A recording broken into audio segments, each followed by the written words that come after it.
Last weekend, in this very church, a joyful event took place.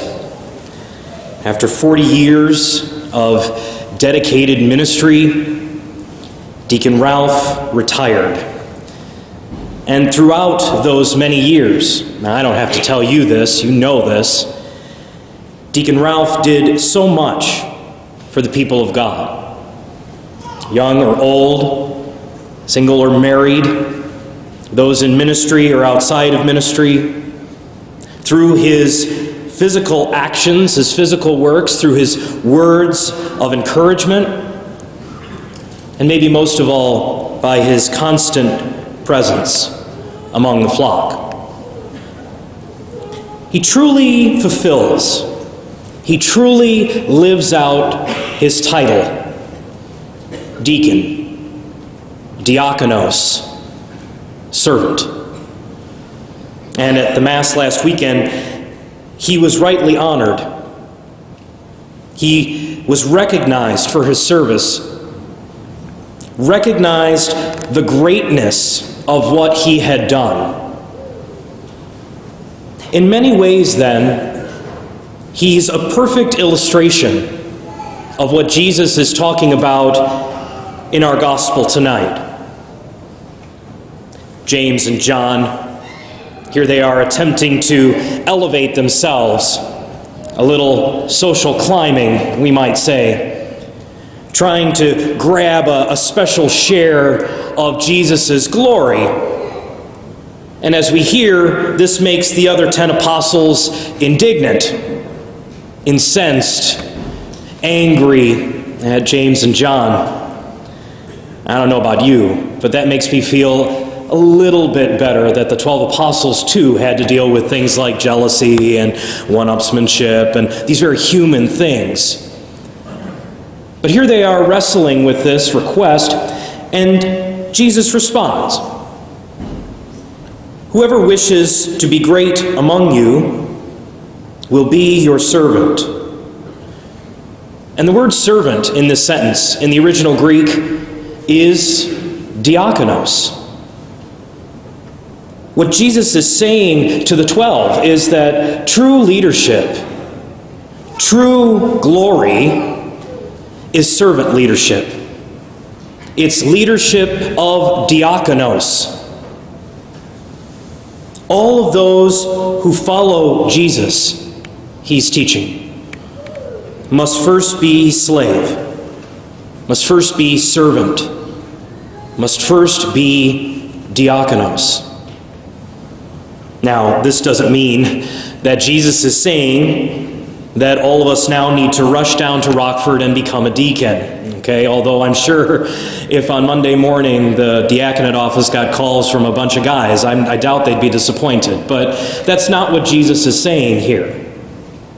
What he's saying is that all of his followers are to be servants. They're to be foot washers. They're to be hand holders. They're to be preachers of truth and of love, and servants in so many other ways. And here's where I think the gospel touches our lives. This is where the good news touches us. Because Jesus is posing a challenge to us this Sunday evening.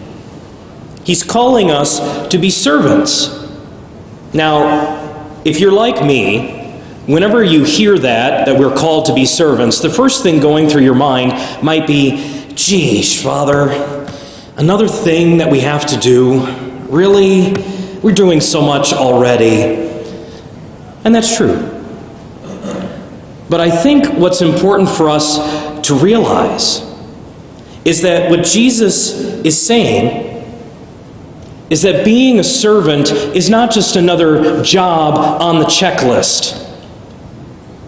Instead, being a servant must be who we are as people. It's not just another thing to do, another thing to add to the resume, another thing to squeeze into an already tight schedule. But being a servant must be a part of who we are, our personality. And this is true in whatever vocation we find ourselves in.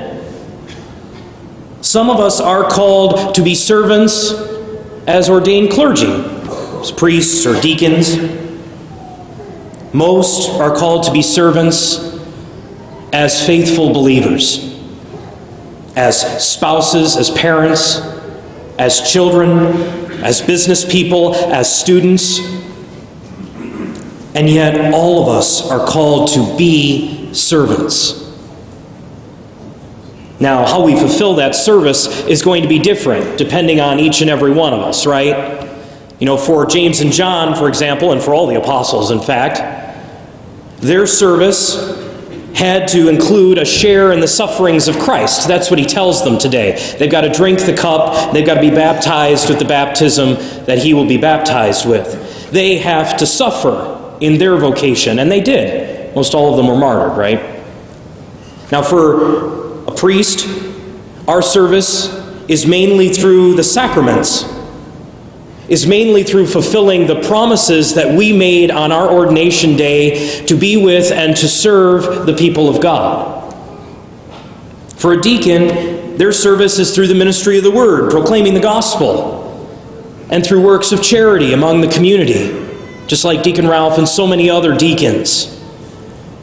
For married couples, that means making sure that your spouse gets to heaven. That's your service, along with fulfilling the promises that you made on your wedding day. And for children, it means respecting your parents and maybe even caring for them when they're older. And on and on. For each of our individual vocations, we're all called to serve in different ways. But we can all expect something the same for everybody. We can all expect to drink just a little bit from that cup that Jesus mentions in the gospel. Being a servant is not always easy. And you know this, right? Being a servant involves renouncing self-interest. Being a servant risks being taken for granted. Being a servant means the possibility of rejection or ingratitude by the people that you are serving. In fact, I'm sure that many parents in here tonight might shout a big "Amen, Father," to the idea that serving other people, kids, they are sometimes ungrateful for the service that you give them, right? Just as I'm sure that an equal number of amens can come from our youth, for the idea that all of their service often goes unrecognized. And I know, I teach in a high school. I see how much service our kids do. But that just goes to show us that we all know this lesson. We all know that being a servant requires a little suffering. But as followers of Christ, at least we know that suffering isn't useless. That suffering means something. It has value. Those little sacrifices that we endure as servants in our vocation, they make a difference. Jesus promises that in the gospel tonight. That's what he says. Being a servant in our vocations will make us great. Whoever wishes to be great will be your servant. Service and suffering brings about the hope of glory. Wow, what a great promise that is. Isn't that what Isaiah the prophet said in the first reading today? Because of his affliction, he shall see the light in fullness of days. There is a light at the end of the tunnel for all of our service and suffering. So as we hear tonight, the gospel is truly a challenge for us. But it's also good news.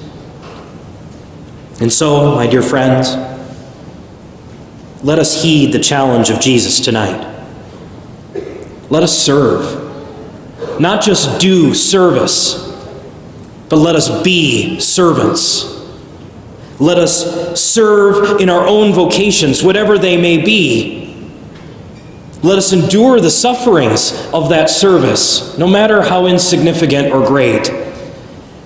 And then let us anticipate and look forward eagerly to the greatness that awaits us. And while it is truly right and just to honor a great servant like Deacon Ralph, I think maybe the best way to recognize his service and the service of many, many people like him, I think the best way for us to recognize that is to use him as a motivation, to use him as an inspiration for us to get up and be diakonos ourselves.